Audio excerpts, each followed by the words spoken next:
Welcome to the Bald Guy Sports Podcast. I am Tony Peters. Yes, I'm a bald guy. I'm talking sports here. And the big news in the sports world, all over the news the last couple of days, Kyrie Irving of the Cleveland Cavaliers gets traded to the Boston Celtics. Celtics get Kyrie Irving. The Cleveland Cavaliers get four players: point guard Isaiah Thomas, small forward Jae Crowder, a very young center, and they also get the Brooklyn Nets first-round pick in 2018. And as much as it might be kind of sad for anybody that was a fan of the Cavs to see the guy who hit the shot over the Golden State Warriors to win the NBA Finals, I think that Kyrie Irving did the Cavaliers a favor. As sad as it might be, and as talented as he is, you hate to see him go, I think he did the Cavaliers a favor. This is why, at the end of this year's finals, where the Cavs went out with a whimper, they only won one game, pushed it to only 5 games. We, did not get a very good series there. At the end of that, you got the feeling that they had gone as far as they were going to go with this particular lineup. Kevin Love, LeBron James, Kyrie Irving, Iman Shumpert, J.R. Smith, Tristan Thompson. This lineup itself had gone about as far as they were going to go. And they'd gone 3 years together, and you just got the feeling that they were going to need to shake something up. The problem is, with the Cavs overspending in order to get a championship, their roster was like cement. They just couldn't do much about it. Nobody wanted to take on these high-priced contracts, and they were stuck. So they bring in Derrick Rose, they bring in Jeff Green, they bring in Jose Calderon, but none of these guys are big movers and shakers kind of thing. They needed to shake something up in order to kind of shake the roster up a little bit and see if you could get a spark and see what could happen. And so by Kyrie Irving, asking for a trade, this really, I think, is the best thing for both teams. If you look at Irving versus Isaiah Thomas, if you just look at the stats straight up, if you really look at it, Isaiah scored 28 points a game, Kyrie Irving 25.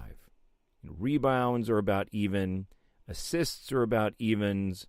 Everything seems to be about even, and it's like you're basically getting a smaller version of Kyrie that doesn't have the same kind of ball handling skills. But what you are getting is, in addition, you get a guy like Jae Crowder.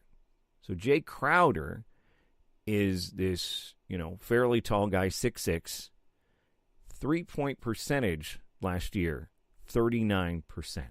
So here's a pretty tall dude that can also stretch the field, go out there and make some threes. And that in itself is great. But then he's also one of these fiery defenders, which I think the Cavs really desperately missed in the last year's finals. Then you get a young center, and who knows whether he'll make the team because the Cavs roster is pretty full right now. But I think even, equally important is you get a first-round pick from the Brooklyn Nets. And, all observations look like these guys are going to be another lottery pick again. So this could be another blue-chip player to add to the Cavs, whether LeBron stays, whether Isaiah Thomas stays. You've got a young guy that you can build for the future. Something that the Cavs have been mortgaging away is young people. And so to me, I think that all of this adds up to I have to tell you that I'm more excited about this season going into the season now than I was just a few weeks ago. Because now you've got Isaiah Thomas, you got Jae Crowder, now you've got D. Rose, you've got Jose Calderon, you've got Jeff Green. You've just got a different lineup of people, and it'll be interesting to see what they can do with that. And really with the Celtics, it's interesting because they get this great guy in Kyrie Irving. You've got Gordon Hayward, and you've got Al Horford as well. But one of the things is the Celtics have also lost some of these role players. Avery Bradley's gone, Kelly Olynyk's gone, Drebko's gone, Jae Crowder's gone. So a lot of that kind of spark and fiery attitude that the Celtics had, it'll be interesting to see what the personality of this new team that they have. And so I'm kind of looking forward to it. It's definitely an interesting development. Be interesting to see what you think. Do you think the Kyrie Irving trade was a win for both teams? Did one team really come out higher than others? And really, we're not going to know until we get well into the season. And really, I think, honestly, the big test is going to be once they get into the playoffs.